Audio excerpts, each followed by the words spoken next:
this is what a persistence module is, okay? And I'm going to restrict attention to the case where C is a poset, always a poset. In fact, later on, you'll see, I'll assume it's finite poset. And A is just the category of vector spaces over a field K, okay? I'm not, however, going to insist on the field K being the field of two elements because I'm not doing any computation, so it's not relevant. Right, so if P is a poset, and I have a module defined on it, right? So a functor from P to vector spaces over K became F now. There's the rank invariant, which was discussed in Thomas's last lecture, which is basically you're looking at looking at the functions from the morphism set of P to the natural numbers, and which assign to any morphism in P, A less than or equal to B, the rank of the linear map M of A less than or equal to B. This is just a linear map. Everything is required to be finite dimensional. I forgot to say that, but I require that. And so the rank invariant includes the Hilbert invariant, which is the dimension of each vector space, because you're including in the morphisms also the identity morphism. So it includes the Hilbert function as well. And the theorem is that if you have a module over any linear poset, in fact, but in particular R with the ordinary relation, then that's a complete invariant. In other words, if you have two modules with the same rank invariant, they're isomorphic. Okay, so just like you can decompose them into the barcodes, and that gives you precisely what the module is. Rank invariant does the same job, and it's a complete invariant. Okay, so from the rank invariant or otherwise, you can create a persistence diagram, and that also classifies in the case when when the poset is linear. That gives you a complete classification of what the module is, and so that's a very nice situation, which unfortunately is restricted to a very limited number of limited type of posets. Now, in practice, of course, to prove theorems, it's nice to have something like R, where you have a topology on the poset, so you can prove things like stability and so on. But when you do computations, you never work with a continuous poset, with a poset with topology on the objects, with non-trivial topology on the object. So you are working with posets which are discrete, okay, and in fact finite, okay. And there's a concept that is related to that. And so we call a persistence module, so here's the definition up there, a persistence module is called tame if there exists a finite poset P naught with a functor from P to P naught and a persistence module M naught from P naught to vector spaces, such that M factors through the finite poset. Okay, so in other words, if you think about it, if your poset was the real numbers, right, a tame module, a tame persistence module will be such that you can divide your R into a finite number of intervals, such that for every one of these intervals, for any 2 points in it, right, the map M x less than y is an isomorphism.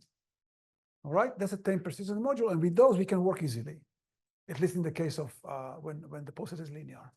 So therefore, ignoring all the difficulties of creating persistence modules in general and understanding the maps between various objects, I'm going to work with finite posets, because from the point of view of representation theory, it is hard enough.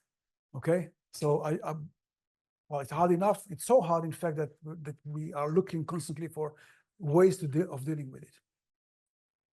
Right. So, as was said here before, one can think about general persistence modules from a poset P, even a finite poset P, to vector spaces as a linear representation of the parameterizing poset. Okay. General posets, again, something that was mentioned here, almost always have wild representation type. So classification is hard in the infinite case, so that there's a distinction here. There's infinite which is not wild, and there's infinite which is wild. Infinite is difficult, wild is practically impossible. Okay. Now here's an example of so I want to go back to Thomas's lecture from, I think, yesterday, where there were only 3 legs to this diagram. That's actually one of the posets that have finite representation type, because it's D4, I think it's type D4. This one has 4 legs, and it's already infinite representation type. So you can actually write you can write infinitely many. If your field is infinite, you can write infinitely many representations of this poset with the same rank invariant. So you have k everywhere here, you have k squared here. All these maps could be rank 1, required to be rank 1, and there are infinitely many of those. You can, with some restrictions, you can parameterize them on the field. Okay, so if the field is the real numbers or the complex numbers, you can parameterize all of them, which makes it infinite but not wild, but it's hard enough. Infinitely many of them. Okay. So how do we deal with it? Our approach, this is a joint work, by the way. I think it was written in the, I hope it was written in the first page with Jacek Brodsky and Henry Rihimaki. Our approach is to try local analysis. So just like when you study functions of a real variable, what do? I mean, you don't compute the function at every point. You try to find its maxima, its minima, its critical points, and try to understand how the function behaves using this information. Okay, so this is the same idea, similar idea, not quite the same, but similar idea. And so this idea was already adopted by people that do graph theory. So if you have a graph, a directed graph, so a digraph, right? I want to think about, just think about the real numbers and think about the functions from the vertex set of the graph G to the real numbers, and functions from the edge set of G to the real of G to the real numbers. Okay, so these are two, in the case of a finite graph, these are two finite dimensional real vector spaces. Okay, so you can then define an operation nabla from R to the V to R to the E, so vector spaces, the vector space on the vertices to the vector space on the edges, by nabla of F. Nabla takes the function F from here, evaluated on E, equals to F at the target of E minus F at the source of E. Okay, so this is what graph theorists, applied graph theorists, refer to as the gradient of the function F. Okay, and if you think about it, I mean, this is what we do in calculus, except in calculus we have to divide by something. In this case, what are you going to divide by? I mean, there is a vertex, and an edge between them. There's nothing to divide by, so you're dividing by 1. All right, but we'll get to that point a little later. So if I want to use an idea similar to that, and indeed, why would I want to do that? Because in applied graph theory, this is a very useful thing. If you try to look for material about this stuff, you will find it mostly in engineering papers, not in math papers. There's one paper that I found by a mathematician from the University of Chicago that does this in some detail, but I basically found information about this in engineering papers. So if you want to use this idea, then first of all, what you have to do is you need to categorify the idea, because you're not going to work with functions into the real numbers. You're going to work with functions into vector spaces. All right, and you also are not going to work with discrete sets of vertices and edges. You're going to want to encode things like morphisms, like linear maps between things. Okay, so let's try to categorify this idea. So what can you do? Well, V and E are just sets, but I claim that there are also categories. You can think about them as categories, where the only morphisms is the identity, the objects are the points, and the only morphisms are the identity, no other morphisms. Categories, it's fine. Why not?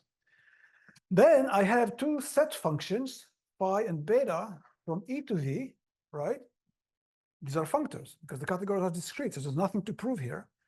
So phi of E is the target of the edge E, and beta of E for back is the source of the edge E. Okay, so now once you have these two functions, you can look at functions from these sets to the real numbers, and you get functions going the other way. In fact, you get linear maps going the other way. So phi star and beta star are the induced functions, induced linear maps from R to the V to R to the E. You see, it reverses direction. Okay. Okay, now you have two homomorphisms, and you can define nabla of F is phi star of F minus beta star of F, and this is exactly this. Okay, just now I made things more complicated on purpose, because I cannot get away without doing this when I move into vector spaces. But now I have a language in which I can speak, because I'm in the language of category theory. simple language of category theory. I'm not going to go into anything too complicated. All right, well, that's very good. So what can I do with this? The next thing I need to do is, well, you notice that the formula for the gradient involves a minus sign. So I can always add vector spaces. I can take one vector space and another and take the direct sum, right? That's easy. But how do I subtract vector spaces? Or how do I subtract functors? That's a little bit more difficult. So I need to do something about this. So I'm looking, first of all, let's fix our category. If P is a finite poset, so P is always a finite poset, I'm considering the category of functors from P to vector spaces, okay? Or equivalently, you can consider what is called the category algebra. So what is the category algebra of a category P or C? You take all the morphisms in the category, you take the vector spaces that generate, and you can add them formally with coefficients in the field, okay? So you create a vector space, basically. And then you multiply, when you take two morphisms, if they're composable, the result is the composition. If they're not composable, the result is 0. It gives you an algebra, okay? Now, if the category is finite, the category of functors from P to vector spaces and the category of modules over Kp are isomorphic. So therefore, it justifies the terminology Kp modules, okay, or P modules, or if you want, persistent modules. Why do you call them modules at all? Because of this, okay? This is not just a terminology that came out of the blue. They're called modules exactly because of this test. Okay, so now with modules, you can do stuff. You can take their isomorphism classes, for instance. So we talked about isomorphism of persistent modules. I mean, not we, Thomas and you, but isomorphism. That's very useful. Now you know what an isomorphism of persistent modules is. So basically, you can now talk about isomorphism classes. So I'm going to define, following Grothendieck, the Grothendieck group of the ring Kp to be the free abelian group generated by isomorphism classes of persistent modules, okay? Isomorphism classes of persistent modules with one relation, and that is that M direct sum with N, the isomorphism class of that is going to be equal to the isomorphism class of M plus the isomorphism class of N. Okay, so now you have a group. You have I mean, if P is of finite representation type, then you get a finitely generated group. If it isn't, then it's an infinitely generated group, but nonetheless, it's a group which you can define very easily with this formula. Okay, how to understand this group? Well, that's a different question, but we're not going to talk about this. Furthermore, you can also tensor product two modules. Tensor product with this definition, so there are two definitions of Grothendieck group. I'm using the more basic one. Tensor product over K turns it into a ring, okay? So basically, you want to know what is M times N? It's the class of M tensor N over K as K vector spaces, all right? Good, good, very good. What's the advantage of this? I can now take two modules and subtract them. I'm in a group. Every element has an inverse. So I can subtract elements, right?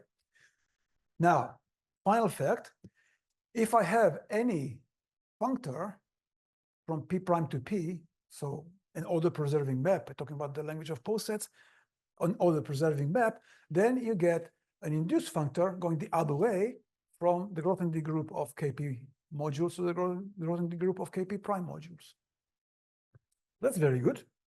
I mean, I'm doing constructions very naturally, which is kind of what you're looking for when you do things like that. You don't want to just come with ideas out of the blue. You want to go with, step by step from, the standard definitions of, say, graph theory or calculus to the content that you're interested in. Cool. All right. Now, I want to get, what do I want? I want to get, first of all, when I differentiate a persistent module, I don't want the answer to be given in terms of something funny. When you differentiate a function, what do you get? You get a function, right? When I differentiate a persistent module, what I want to get is a persistence module. I cannot get it necessarily over the same poset, but there should be some other poset over which I can define it. So that brings us into the concept of the Hasse diagram of a poset, and also the line diagram, because of, well, you'll see in a minute why I'm doing this.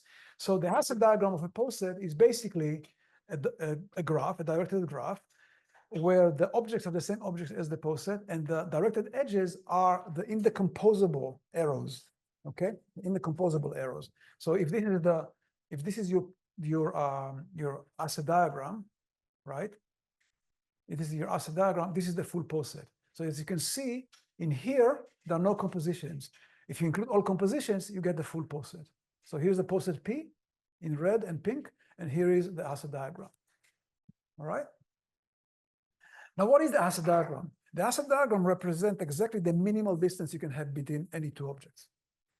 Every arrow there is the minimal arrow, the minimal path between these two objects. If it exists, good. If it doesn't exist, there's no connection between them, unless there's a composition, of course. So I want to use that. And so I define for any line digraph the associated line digraph. So what is the line digraph? The line digraph is a digraph again, where its vertices are the edges of the original graph. So if you look at this graph here, the line digraph is this guy here, where you see the edge from A to B is now a vertex, from B to D is a vertex, and a morphism, an arrow between them, is a sequence of two composable ones. So I have an arrow from A to B and then from C to D. So in the line digraph, I have an arrow from AB to C to BD. Okay? Now, this is not the same as doing the same thing for the full poset. Oops, what happened? Doing the same thing for the full poset, because the full poset has more arrows, and so you have to have more objects and more morphisms. But as you can see, the line diagram of the Hasse diagram is a subgraph of the Hasse diagram of the full poset. All right. Now, both of them have a role in life. I mean, currently in my current work, I'm actually studying this guy, but this is the one we're going to concentrate on in this talk. Okay. All right. So what next? Now I have everything is ready, more or less, right? I just have to make my setup clear. I have poset P, finite, Hasse diagram HP, and I define HP hat to be its line diagram. So HP hat is the line diagram of HP. And you can show that HP hat, in fact, is again a Hasse diagram. In other words, it's transitively reduced digraph. There are no compositions in it, and therefore it is the Hasse diagram for some poset, which I'm going to call P hat. Okay, so basically it's a poset where the vertices, where the objects are the indecomposable edges of P, with a morphism between two of them, an indecomposable morphism between two of them, if it's a consecutive, there are two consecutive edges. And of course, all compositions. Okay, so I'm going to denote objects by pairs xy like this, where x is less than y is an indecomposable relation in P. Okay, now I'm going to repeat what I did before. I'm going to look at beta and phi from P hat to P. So beta of xy is x, the source, and phi of xy is y, the target. Okay, front and back, or back and front, the way I said it. Okay. And there's an obvious action on morphisms. I mean, once you write the equations, you see that it works on morphisms. So basically what you get is two functors, a pair of functors from P hat to P, the back and the front. Okay, good.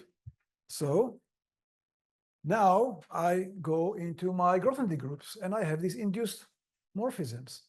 I have phi star and beta star from the Grothendieck on P, the other way, Grothendieck on the category that has objects as vertices of P, the objects of P, to the edges of P. Okay, from Grothendieck KP to Grothendieck of KP hat. And now my work is done for me. I can just define the gradient operator from nabla, from Grothendieck KP to Grothendieck KP hat, to be the difference between the two modules that you get. So nabla of M is phi star of M minus beta star of M. I can subtract because I am in a Grothendieck group. Okay, Right. You can ask, well, wait a second, this is really abstract. Why does this make sense? It's a fair question, right? It's a fair question. I'll get to that question later. Right, let's see some properties. First of all, to see that we got something sensible. First of all, it's a group homomorphism. Well, that's not difficult. These are two group homomorphisms between two abelian groups. Abelian groups, their homomorphisms between them is an abelian group again. It's an abelian category. So therefore, it's a homomorphism. That's not difficult.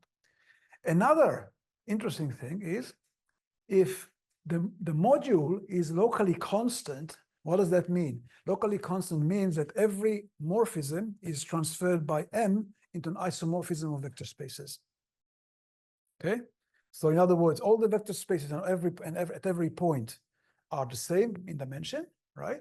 And every map is an isomorphism. That's locally constant for a module. All right? So if it's locally constant, that's the kind of the equivalent of saying about a function that it's constant. What do you expect from the gradient? To be zero. Well, it is zero. And you think, wow, I mean, this is amazing. I'm actually doing calculus for modules. Not so easy. We'll get there. Okay. Then you also have a Leibniz type identity. It's not quite Leibniz identity, but it's kind of a Leibniz type identity. So if you take the product of two modules, then you get, nabla of n times n is nabla of m times phi star of n plus beta star of m times nabla of n. Leibniz type identity. All right.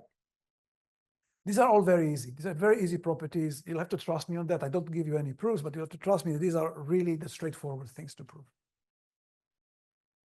Okay. You can then ask the obvious question. I told you the second property there is that if you have a locally constant module, then its gradient is zero.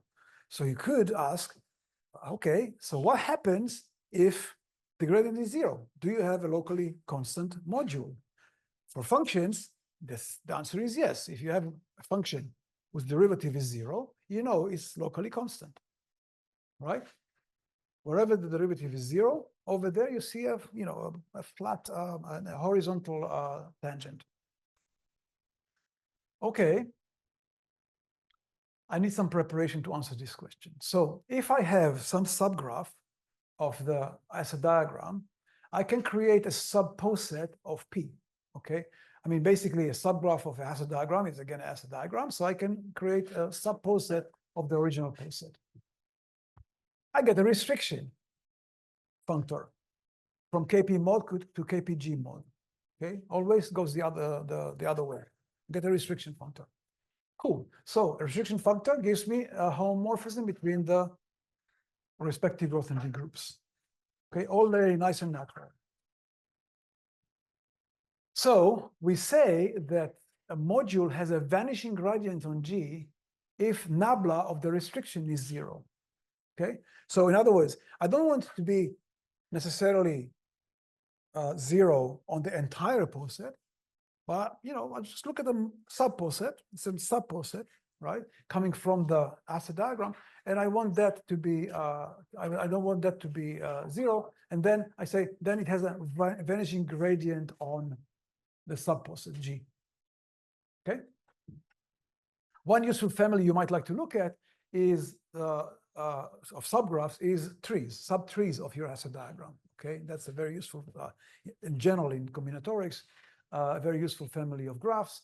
And here it's particularly useful because that's where you can prove theorems, or some theorems. And I want to add another definition, and that is that I say that P is line connected if P hat is connected as a graph. All right, so if I take a poset P, I look at it as a graph, right? And I create P hat in the way that I described. I say that P is line connected if P hat is connected as a graph. And the lemma is that if you have a line connected poset, then its Hasse diagram contains a line connected maximal tree. Okay, so I can always obtain a maximal tree by removing edges whenever I see a loop, but without removing any vertices. But here, this is telling you that if it's line connected, that you can do it in a way which will leave a tree that is also line connected. Okay. So now we come to the theorem which tells you, which answers the question. Okay. What can you say if M has a vanishing gradient? Okay. So let's let P, I'm going to go slowly over this theorem because it's, well, it's one of the more important theorems in this paper, and not obvious. Okay. So I have a finite line connected poset, P. All right. I look at line connected subtree, doesn't have to be maximal, but any subtree. And I let PT denote the subposet which it generates. Okay. Take a subtree of the Hasse diagram, it generates a subposet. Let's call it PT. I have a persistent module, M in KP mod. And I assume now that it has a vanishing gradient on T. So remember what this means is that if I restrict M to PT and compute the gradient, there, the gradient is 0, right? Then the following statements hold. Okay. So first of all, for every U and V in PT, and remember if T was maximal, then these are all the vertices of P. For every two vertices U and V in PT, there exists some isomorphism from MU to MV such that alpha, we call it alpha, alpha UU is the identity, and there's composition rule. The obvious composition rule has to be satisfied, so alpha UV composed on alpha VW is alpha UW. Okay, oops. It's almost like, I'm almost writing the definition of a natural transformation, but not quite. Okay, that's the first one. Second, if U less than W and S less than T are indecomposable in PT, right, then they're kind of conjugate to each other. So they're distinguished by two isomorphisms. So alpha WT composed on M U less than W is equal to M S less than W composed on alpha US. So you can think about it equivalently as if you want to understand M of S less than T, any S less than T indecomposable in P, okay, for any one of them, you can just look at one of them, for instance, this one, and compute S less than T as alpha WT composed on MU less than W composed on alpha US inverse, which by this rule is just the actual inverse. It's an isomorphism, so it's just actual inverse.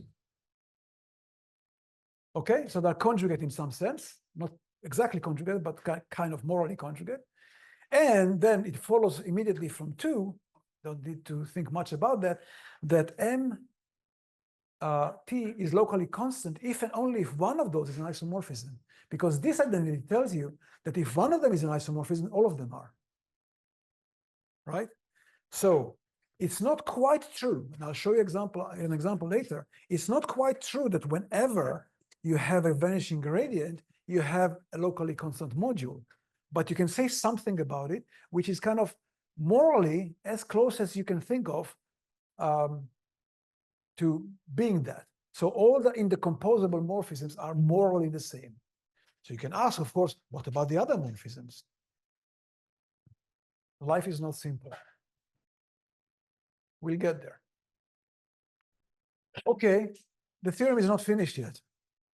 So you can ask the opposite question. What happens, what is the minimal condition that you need in order for the gradient to vanish?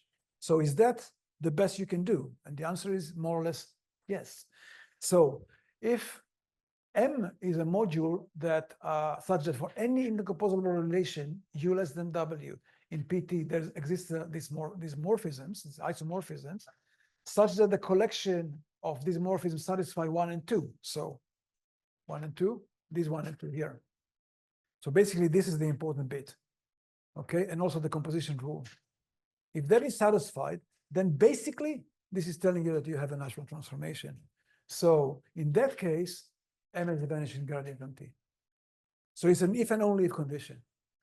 So that tells you that actually, that concept of a gradient, if you have a vanishing gradient, you can say a lot about the module. But then you can ask a more difficult question. Does that mean that you have some sort of a module where all the action happens plus a constant module? No. Okay, that's not the case. So life is complicated. I think, philosophically speaking, talking about modules over posets, which are, especially of infinite representation type, but also the ones with finite representation type, is basically a non-abelian game. And this theme is going to come back later on as well. And so what you expect to happen from normal calculus just doesn't happen, at least not as easily as it does in that case. You can also ask the question of what happens, like, if you have two functions with the same derivative, you know that they're distinguished by a constant, right? So what happens here? If you have two modules with the same gradient, are they distinguished by a constant module? Well, I kind of gave you the answer already. The answer is not quite. So we get an example soon, but here's what we can say. So if you have two, again, finite poset, M and N are modules, so, and X is the difference in the Grothendieck group. If the gradient is zero, meaning that they have the same gradient, basically, because the gradient is a homomorphism, it's additive. So if they have the same gradient, then for all relations, U naught V naught less than U1 V1 in P hat, right? But these are in the composables in P, right? This U naught less than V naught and U1 less than V1 are in the composable in P. You have that the rank, now look carefully at this, of U less than U1, so U less than U1 is equal to the rank of V naught less than V1, V naught less than V1. So not within themselves, but far away somewhere. If P is line connected and T is a line connected subtree, and X has, so this doesn't depend on line connectivity, but if it's line connected and T is a line connected subtree, X has vanishing gradient on T, then you have furthermore that the rank invariant of X is constant on all identity morphisms and all in the composable relations. In other words, all the point modules have the same dimension, and all the composable relations have to go to the same rank homomorphism. So it's a lot less than what you can say about a single module when you have two modules that have the same gradient, but it's still something. And let's take an example, okay? So let's look at the poset with 0, 1, 2 as objects, 0, 1, and 2, and ordinary order relation. And let's define two modules. The first one, M, has, both of them have k squared on every object. The first of them has 1, 0 on as the first morphism and 0, 1 as the second morphism. And the second one is 1, 0 on both. Okay, so it's an easy exercise to show that in both cases, phi star of M and beta star of M are isomorphic. Okay, here it's obvious. Here it's just a little less obvious, but you have to switch the two coordinates and you get it. Okay. And so you have an isomorphism on both of them. So both gradients are 0. Therefore, also the difference gives a gradient 0. But the rank of M in 0 less than 2 is 0 because the composition here is 0, whereas the rank here is 1. So this is telling you something. This is telling you, first of all, that this theorem is the best you can get. Okay, because here's a counterexample to a stronger statement. Okay, and furthermore, that the having equal gradients does not guarantee equal rank invariance. Equal gradients do not guarantee equal rank invariance. So it's not a stronger invariant than the rank invariant, which is kind of disappointing. Okay, well, this is life, right? You want to prove theorems which are true rather than science fiction. Let's examine the other way. Maybe the ranking invariant is stronger. If the ranking invariant is stronger, then why am I working so hard? The ranking invariant is so much easier to compute than this, right? Well, here's our favorite example again. So here's a diagram which has the same rank invariant no matter what module you define over it, right? So, and I just told you a few minutes ago that you have infinitely many. Yeah, if your field is, for instance, the complex number or the real numbers, you get uncountably many different non-isomorphic modules over this, all with the same rank invariant. But you can show that if you apply the gradient to these, then you get different modules. Okay, so equal rank invariants do not guarantee equal gradients. So these two invariants are not, they're both invariants, but they're not comparable. All right, they give you different information. Okay, you can have a naive question and say, okay, frustrating, but what can we say if the modules have the same rank invariant and the same gradient? I don't know the answer to that. It would be a good PhD project if anybody wants to get into this. But I don't know. I have no idea how to even start this. Okay. Now I want to go into the adjoint operator. I want to define it. This is calculus, right? So if we have gradient with divergence, the adjoint operator. So in graph theory, they do that. They do that. They have the divergence. They have Laplacian as well. Again, I'm going to get to that as well. So how do they define the divergence? On a weighted graph, you have a weighted graph, right? So functions from V to R and from E to R. You define a divergence as follows. Divergence is defined by divergence of F at a vertex X is the sum of Fe on all edges emanating from X minus the sum of all Fe prime for all edges emanating into X. I mean, going into X, not emanating, going into X. Okay? Now, you can, and this is a formula, but this formula doesn't come out of the blue. Basically, if you use the ordinary inner product, this formula is forced on you. Okay? So this is not something that you invent, right? It's something that's forced on you because you want to use the ordinary inner product. You are talking about real vector spaces after all. And so you have this relation that this is really an adjoint operator. So nabla star of G with F as inner product on V is the same as G and nabla of F as inner product on E. Okay, you have this relation. Okay, so I need to find an analog of that in persistence module calculus. And how do you do that? How much time do I have? Whew, okay, let's see what we can do. Right.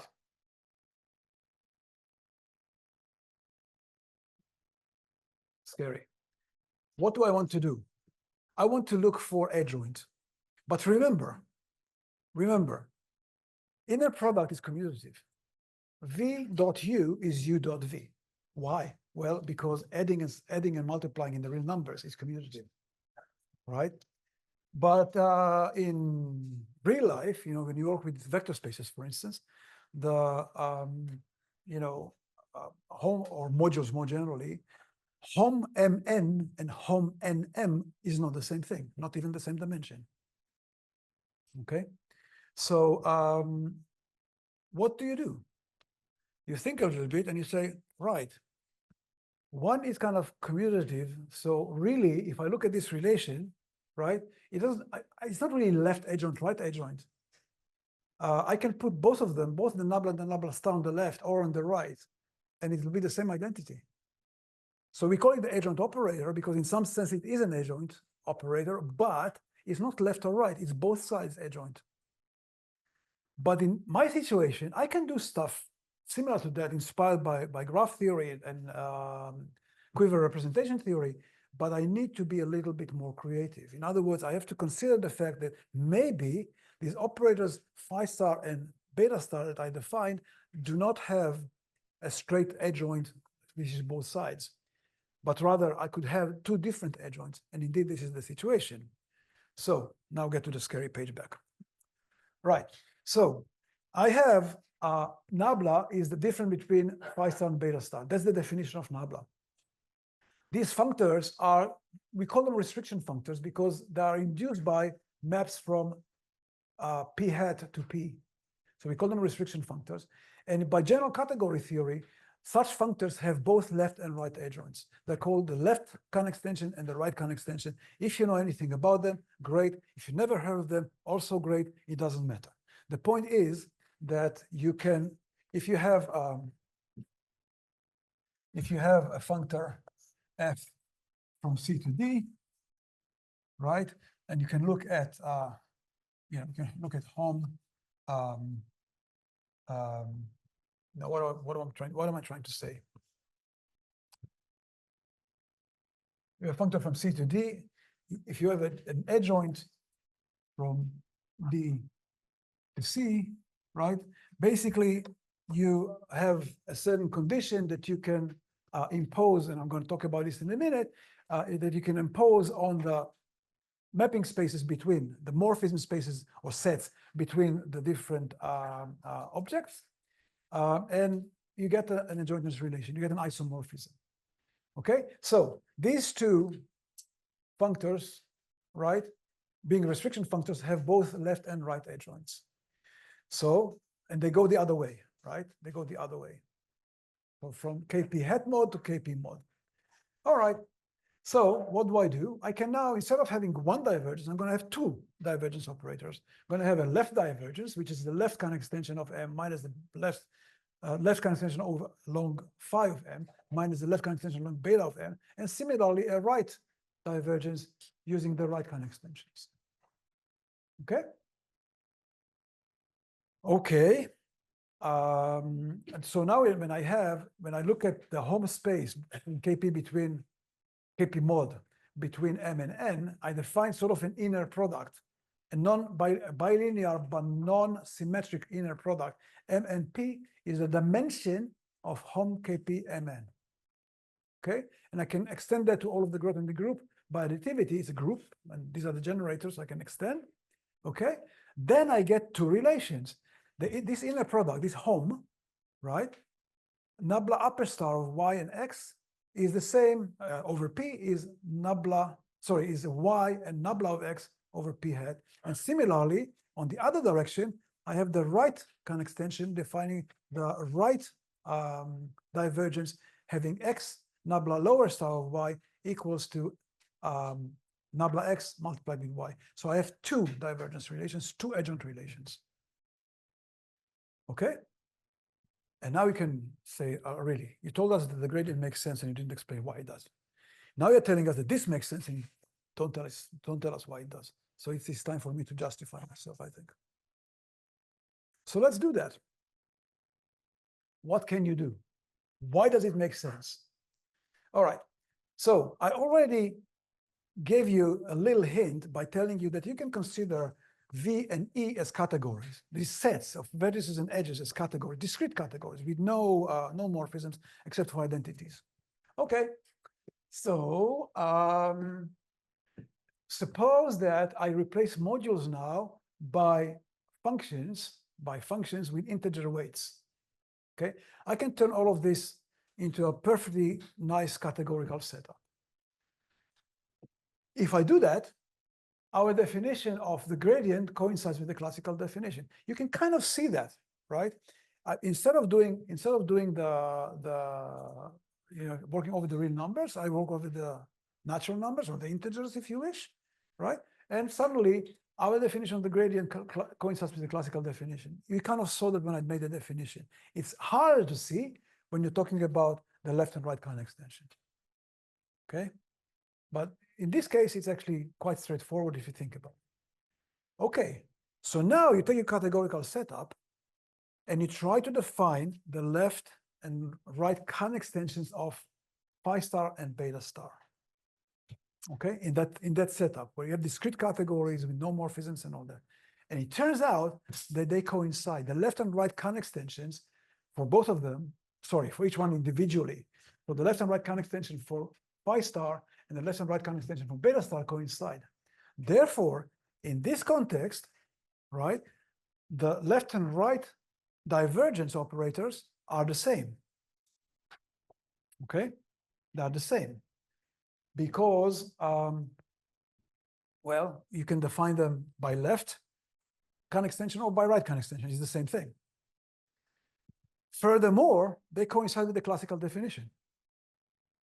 Okay, you just do the calculation. It's a straightforward calculation. If you sit down and write things down, and you get exactly the same formula that I gave you before for divergence.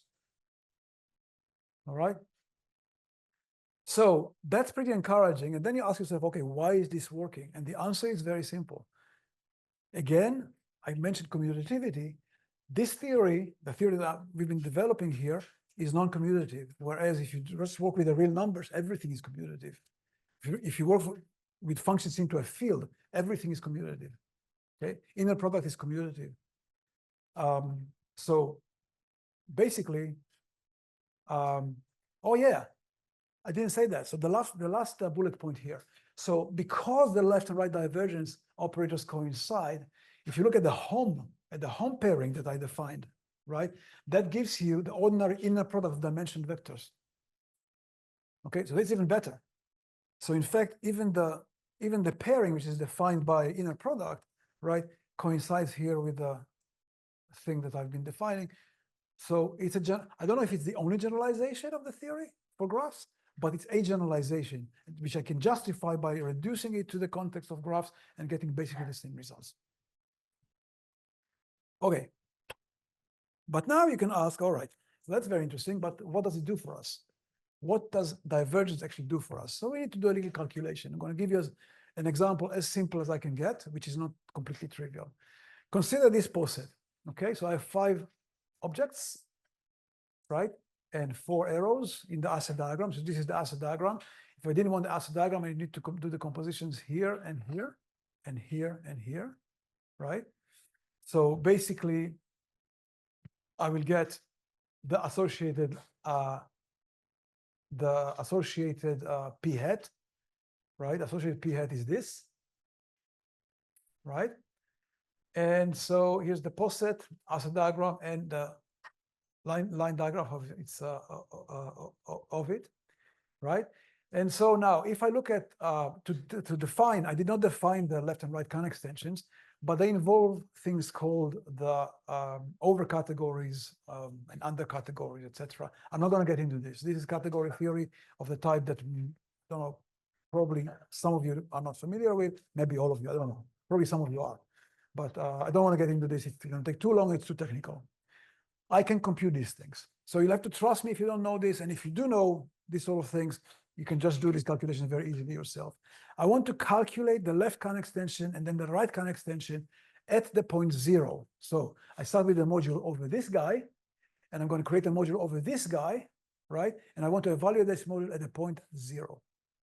So the left along phi of m at 0 is just a direct sum of the module at 1, 0 and 2, 0. So these two.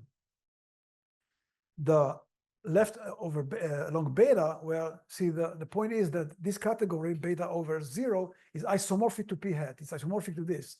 So it's basically the co-limit over this guy of the functor m. Okay? And so you want to compute the co-limit. One is obvious. I mean, the sum is obvious, but the co-limit, you don't want to compute the co-limit. Turns out it's the co-kernel of this map here, right? If this map here, where this map is defined by xz going to this difference.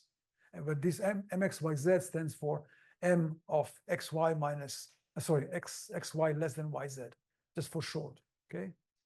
So I have, if I look at 103, I'm talking about 103, I'm talking about the map induced on this morphism. Okay. So I have, it's a calculation. I have the formula for the map here, and the co-limit is just the co-kernel of this map, the quotient of this map. Okay. And similarly, you can show that the right Khan extension along beta of ms0 is its direct sum of the other 2 objects, and the right Khan extension along phi is the limit. The limit turns out to be the kernel of the same map. So you have this exact sequence where you have the right Khan extension here, the left Khan extension here, and these 2 things. I mean, basically, you have the left of beta is here, the left of phi is here, the right of phi is here, sorry, of beta is here, the right of phi is here. Right of beta, right of phi. Okay? So, and you have this exact sequence. What do you do with this exact sequence? Now you can interpret what you have. So here's the exact sequence here. And if you think about the functors as flow on relative to the object 0, and you consider this exact sequence, then you can think about L phi of M as 0, which is the direct sum of these two modules, as the inflow at 0, the things that are flowing into 0. Okay? L beta is the co-limit, is the co-kernel, right? Is the thing in here, right? This is kind of the effect, the image of the inflow. Is the outflow when the image has been divided out. The effect, the image of the inflow has been divided out. So it's the kind of the net outflow at 0. So again, the left along pi is the inflow at 0. This is the direct sum of these two things. And the co-limit, the L beta, is the quotient of the outflow. The outflow is here, right? Quotient of the outflow, where the effect of the inflow has been divided out. So you can interpret that. You can say that if you look at just the dimension vectors, you look at the definitions of nabla star and nabla lower star. If the dimension of nabla upper star is less than 0, that indicates the net flow. This is like heuristically speaking, net flow at 0, sorry, net outflow at 0 is larger than the inflow. So kind of passing through 0 amplifies the flow. All right, I'm just trying to be, to correspond a little bit to what people do in actual calculus. And with the opposite interpretation for the dimension, if the dimension vector is larger than 0. And you can give a similar interpretation to the case of the right kind extension and the right divergence. Again, it gives you some information about what happens, how you compare what comes in and what goes out. Okay. And of course, when you have divergence and gradient, you can have Laplacian. And you can have, of course, right and left Laplacian. You compose the gradient with the left, and you get a left Laplacian. And when you compose with the right, you get a right Laplacian. And conjecturally, which has been checked on linear posets, conjecturally, the kernel of the gradient, so the gradient of M is 0 if and only if it's both its Laplacians are also 0. That's something that holds in ordinary multivariate calculus. And here, I don't have much hope for a general statement of this type, but for linear posets, I know it's true. Okay. And so this brings me to the end of, more or less to the end of the talk. And what's going to be done next? Well, so this gives you some hope that you can kind of define, higher versions of gradient, so higher co-boundary operators, if you wish, and also higher dimensional analogs of the divergence, and so create some sort of an analog of Hodge theory, but in the context of modules. Okay, that will define some sort of a cohomology theory. In fact, part of this is already done because since this paper was written, we've been doing other stuff, more general stuff. So you can actually do this in dimension 0 at least. You can do this in general, but in dimension 0, you get a zeroth cohomology, which actually is a subgroup of the kernel of nabla in general. Okay, so it's not quite always the kernel of nabla. We have counterexamples to that, but in general, it's the subgroup of the kernel of lambda. And you can define. I don't know how you can compute, because if you have infinite representation type, you're going to have lots of generators, but you can define a cohomology theory basically for this, which behaves basically like the Ram complex or the Hodge complex of the classical case.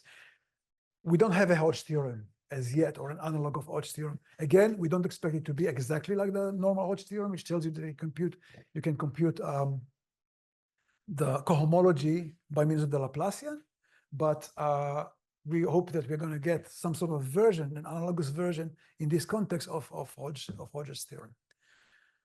And that's all I have to say for today. Thank you very much. Oh, no, that's not all I have to say. Sorry. That's all the theory I have to say. I'm sorry. How much time do I have? I started 2 minutes later. It's going to take 2 minutes of your time. So some applications, right?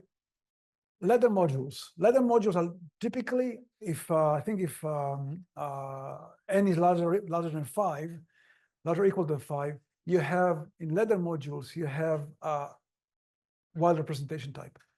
If you take the corresponding line diagrams, you get things like this. All of them, almost in all cases, not in all cases, but almost all cases, are finite representation type. So you cannot really understand the modules in terms of their intercomposables, but you could understand their gradients, which gives you some information, not a lot of information, but some information. And that's nice. We did some other experiments with point processes, right? But rather than taking their persistence diagrams, we looked at what we can say about the gradient of the modules that come out. So we made some rules and we generated some modules. So you can't really see that because it's too small, but the little bubbles here have the dimensions, and it's difficult to see what's going on by the colors or even by the numbers. When you take the gradient and just the dimension vectors, nothing but dimension vectors, you get this. So now the point processes are much easier to distinguish than the original. Okay. And furthermore, we did something else. We started at the left bottom corner, and we actually looked at the 4 patterns following at 2 points, following the direction of maximum growth of the gradient. Okay, and we got this. So again, a very nice distinction between the various patterns. And this is not taking a lot of information. You are not supposed to be able to distinguish things just by the dimension vectors. This is only using the dimension vectors, okay, of the gradient. But indeed, you can see that you have 4 processes and they give completely different patterns. So now I'm really finished. Thank you.